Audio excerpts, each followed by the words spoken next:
Hello, my name is Kamil Kraus. I work at the Department of Botany and Plant Physiology at the Czech University of Life Sciences, and I'm a contracted scientific developer for the company EGT. The presentation today was created on request Jaroslav Mach to describe and demonstrate the work that we do in the university for EGT.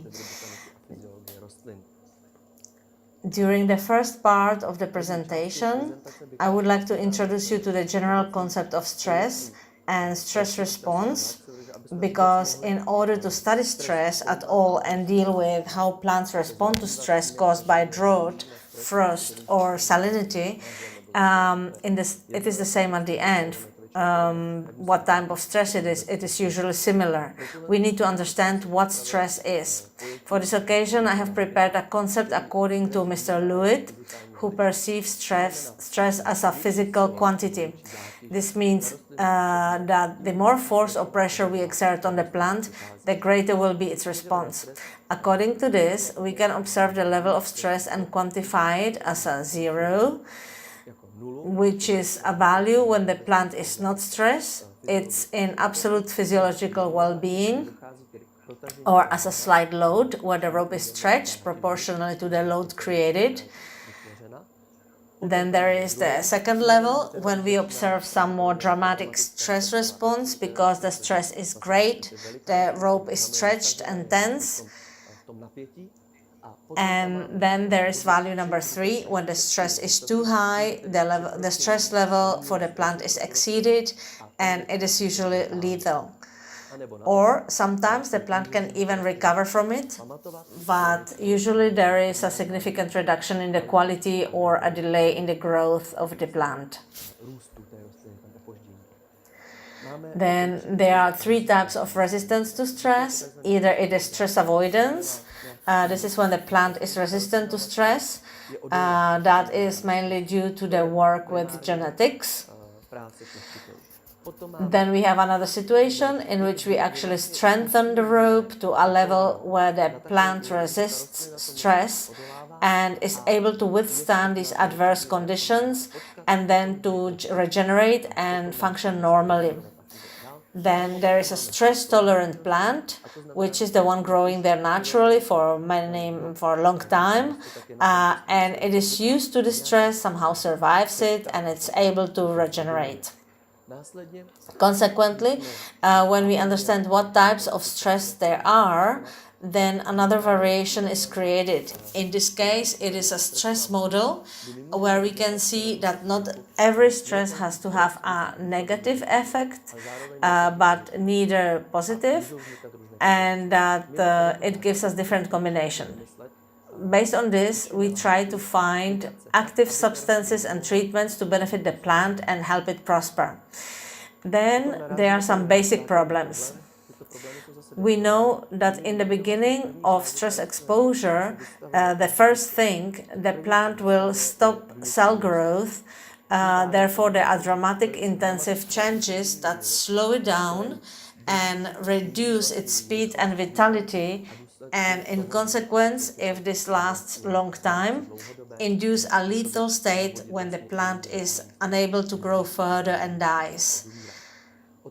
The question remains whether all these processes we observe are only a reaction to the momentary status and the plant has to acclimatize and we will help to withstand this difficult phase, or whether it must adapt and we need to prepare its further population, which is the seed, so it is able of survival. We can divide the substances that we work with within the company into 4 basic categories. Either they are inorganic anions and cations. We can also include these some saline solutions that we use as fertilizers, but we must aware that substances with fertilizing effect can also act sometimes as stimulants, whether they are microelements or certain types of salts. Another important category are sugars and sugar alcohols. These can serve as regenerating substances or as substances allowing fast release of energy for growth in times when the plant needs help. We can use these substances to accelerate the stress management response. Then we have non-protein amino acids, again substances that are very common, which include, for example, growth enhancement stimulants, auxins, gibberellins, and many other substances. Then there are organic acids, which are a very large category. They cover a lot of substances. We will not deal with them in this presentation, but they need to be mentioned. Of course, they are also present in the products of Energen. They can be humic substances or some other plant extracts. And now to the scientific development. In the beginning, there has always to be a thesis based on which, when we discover that a substance has some potential and is interesting, it has to go through the whole range of individual experiments. They start in the phytotron, and when these substances pass through the phytotron, they arrive to me at the university. Either they are tested in some specific loose cultures, which you can see here at the top right. In this case, it is a silica glass, which is completely clean, does not affect the immune system, does not affect the plant, and I'm able to describe the substance exactly, how it acts in a given plant, either chemically or gasometrically. I measure physiological values such as photosynthesis, the amount of water evaporated from the leaf area, the amount of CO2 in the cell wall, and many other values. During the testing process of an interesting new substance, we consult a lot of scientific literature. We try to apply the substance in the right concentration. If we don't know the concentration, we create concentration series. We use, if we cannot deal with it directly in the greenhouse or in the academy or university, we use cooperation with companies that specialize in genetic research, such as Celgen, which tests frost resistance. There is a picture of these experiments at the bottom right. You can see variations of 3 varieties of wheat treated with a substance to increase frost resistance. These plants were then tested in large refrigerated boxes where they were frozen down to -25°C, and then it was determined whether the resistance was induced in those plants or whether the only difference was brought by the variety.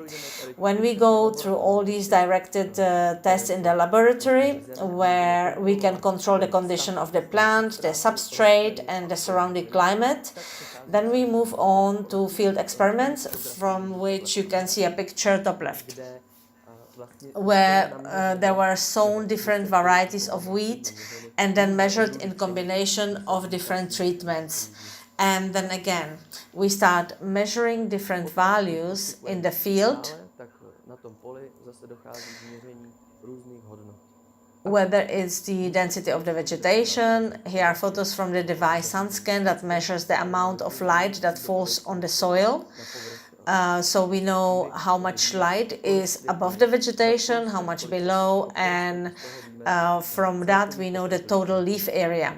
This quantity is very interesting, not only because it tells us how big is the total leaf area, therefore the assimilation, but also how much of the product falls on the soil and how much on the leaf, so we can also see the effective area of the plantation. Here you see more plant types like cereals, potatoes. Of course, we do not test only on these 2 plants. We try to work with the widest possible range of plant species. When we evaluate the results, we use different methods. One of them is the RFI measurement. The RFI is the so-called quantum yield. This value tells us how efficient is a plant in storing solar energy. In this graph, you see 2 lines. The axis of the untreated plant, this is the blue one. This shows us what would be natural course of energy storage in the plant system. The black line, the axis, shows the amount of energy in the plant that was treated with clean storm for hydric resistance. It is very important to know how to read this graph. We are not concerned with the amount of energy that runs upwards, the rate of rise, which is the blue line, but the total area under the axis. That means the larger is this area, the more energy the plant stores. And we see here that the plant that is treated stores more energy than the one not treated. It will perform faster, naturally, and it will create a higher peak, but then subsequently, when the photosynthetic apparatus is slowed down, which is a natural thing, it happens around 1 or 2 in the afternoon. After that, there is a sharp decline at the photosynthetic apparatus, a slowdown, and stores energy at a lower level. In contrast, stimulated plants have a slower growth line, but they hold the photosynthetic level much longer, so the resulting quantum of stored energy in the plant that has been stimulated is much higher. And this at the end brings higher yield and better quality. And then when we need to analyze the substance that affected all these values, in this case, it was a substance that directly affects the reaction to stress. It is called proline.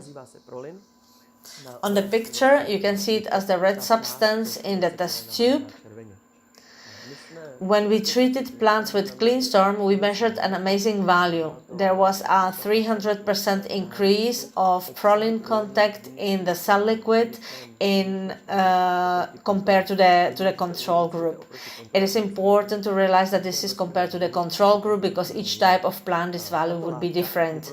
This substance is very interesting and important for several reasons. Firstly, if the plant can synthesize proline, or if we force it to synthesize proline, it starts acting as a memory substance for defense against extreme dryness. It means that if the proline was present in the past, or if we applied it on the leaf, it is an information for the plant that this is what dryness feels like, and it is this is how I need to activate the defense against it.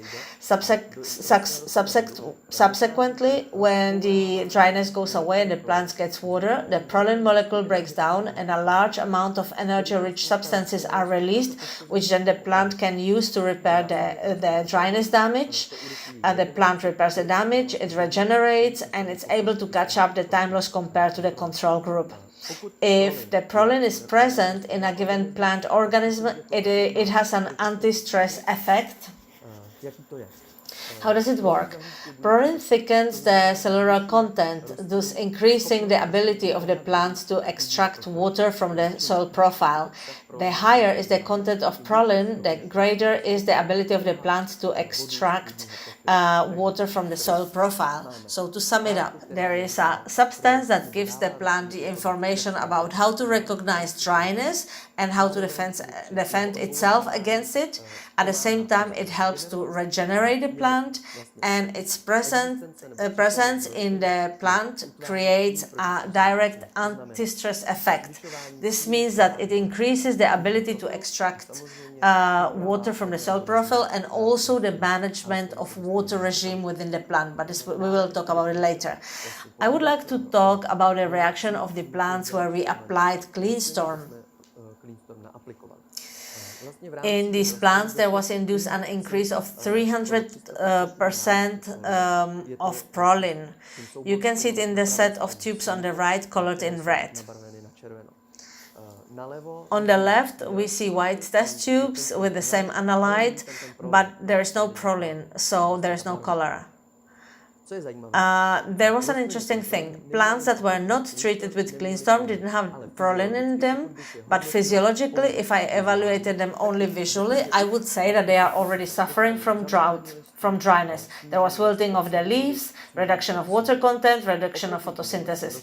On the contrary, plants that were treated with clean storm, which we extracted the red tubes, They were visually not stressed, they were fully turgescent leaves, the photosynthesis was working, the fluorescence too, all the values that we measured, but chemically, those plants that apparently weren't dry yet, inside they were already sensing dryness in contrast to the controlled plants, which were optically wilting, but so I would say that they are already suffering from dryness, but inside, chemically, their metabolism has not yet built any defenses. And it was very interesting for us to confirm this phenomenon, that we are able to provide the information to the plant to defend itself against stress before it actually occurs. This is the way to display the content or increase of the osmotic potential. The osmotic potential is the ability to extract water from the soil profile. It is visualized in reverse, so the graph looks like it hangs upside down. The higher the negative number in the absolute value there is, the higher the force with which the plant absorbs water.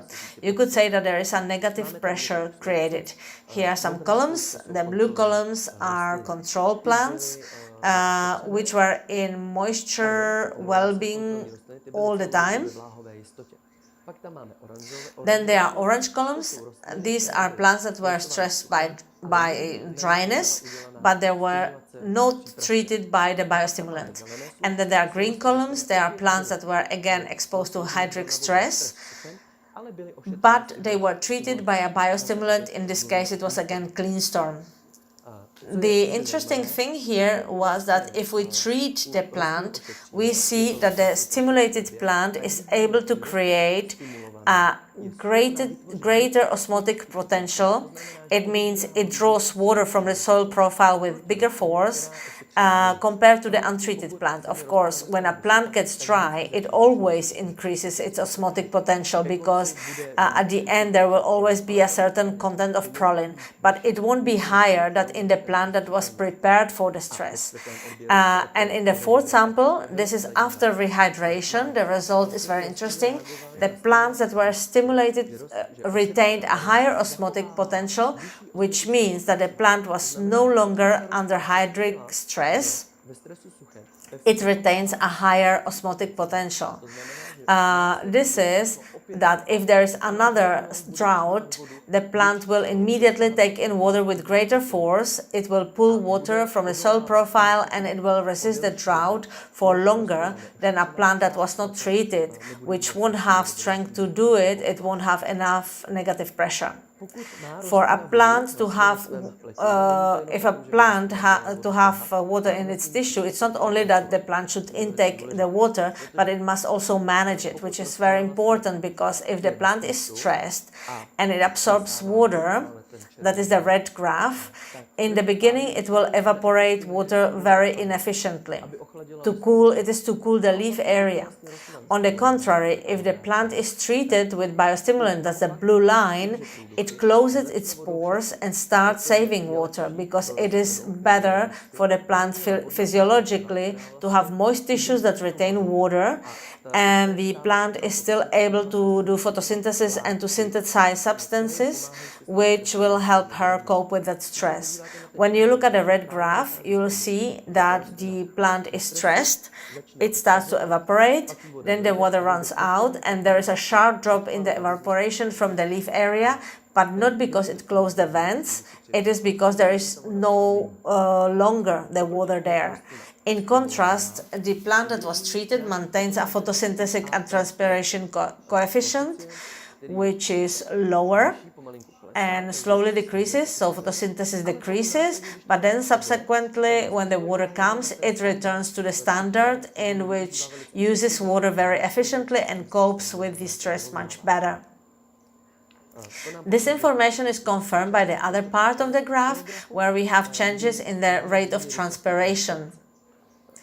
Important is the first days of stress. In the graph, it is named actually as the 8th day, because we induced the hydric stress on the 8th day, and that was when we started measuring. You can see a sample stimulated with clean storm and a sample without treatment. Both columns represent plants that have been affected by hydric stress. In the first phase, the plants that saved water are still cooling here, then the vents got closed and those plants save water as long as they can. Probably, and this is how we interpret it, the purple column doesn't represent saving of water, but simply there was no more water.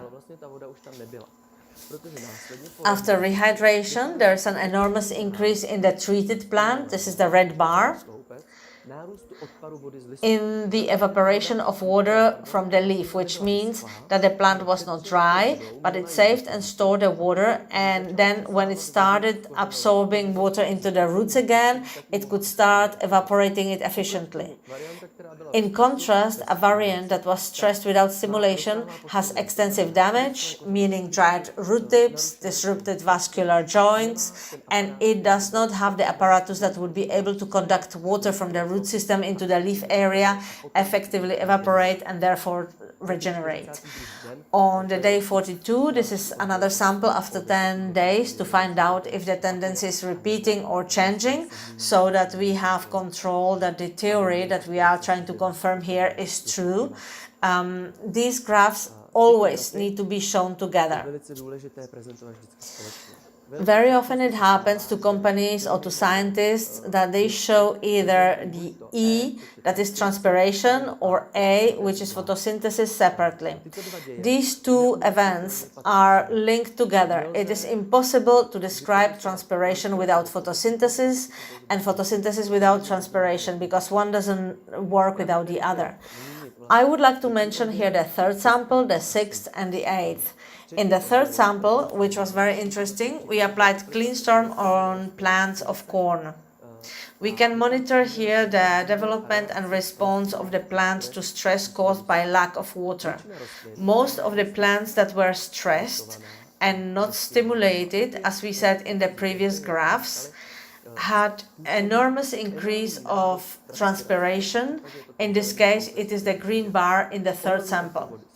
There's a tremendous evaporation of water. Of course, due to that, you will also increase the intensity of photosynthesis, but this will be very inefficient because the plant evaporates something that we'll need later. In contrast, when you look at the pink column, it is a stressed plant which was treated.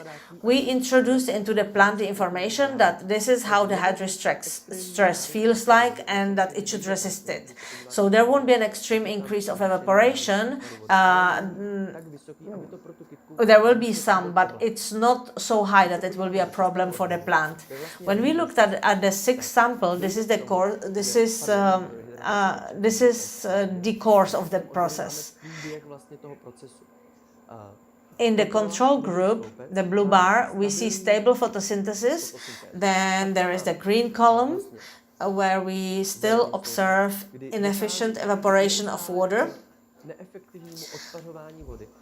So the plant does not save water, it is running out of energy, the synthesis is not right because there is not enough water, vents will be open and the leaf area will decrease. In contrast, the treated plant is already reduced to a relatively low photosynthetic level and it runs on economy.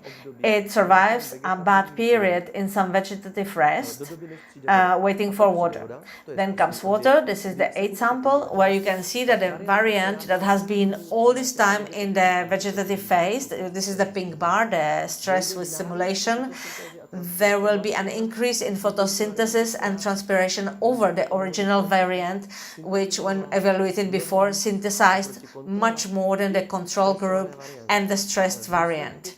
But as a consequence of that stimulation, it exceeds the stressed variant without stimulation, and it is at the same level as the control group.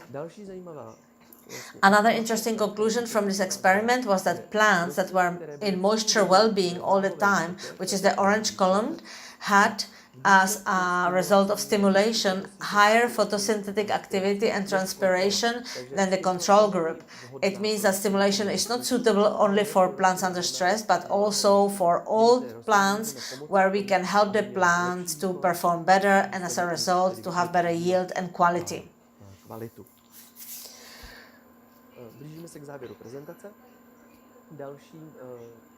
Another aspect of our cooperation is the production of customized substances for the client. Here we tested different variation of treatment for seeds of poppy plants for the company Labris. We tested them according to the ISTA methodology. Here we came across a relatively big problem because this method is designed to control the toxicity of given substance. According to the methodology, we let the seed germinate in distilled water. Those are the 100 value columns on the far left. Then we measure the root length in the different mordants or substances intended to cause toxicity or stimulation. During the testing, we thought it's all not working because when you look at it, all root sprouts were shorter compared to the control group, so the stimulation rather delayed the root instead of stimulating it. Then we realized that the length of the root might not be directly authoritative, and that we should look deeper. Then we took the test plants and put them under magnifying binocular, and this way we could check what's going on inside the plant. You can observe that the picture on the left is the untreated plant, germinated only in distilled water, and on the right there is a plant that was treated with a given substance. It is quite interesting that according to the methodology we should be only looking at the length of the root germ, which in this case is thin, undeveloped but relatively long. On the right, there is a treated plant where the development was delayed, but the germination energy was not directed to the growth of the root lengthwise, but to increasing its strength in the effective area, which helps the root receive nutrients and water. Furthermore, if you look at the picture on the right, you can see that in the upper part, where the green part connects to the root, we can observe already differentiated vascular joint and a part of the aerial section of the poppy, which indicates that the plant is not only further in the development of the root system, but also physiologically compared to the control plant. We found out that we have to modify the methodologies that are prepared for the sterile conditions of a science laboratory, but if we want to move the science into practice, we need to adjust the methodology to suit our needs and look at the results from a different angle. Thank you and hope to see you again.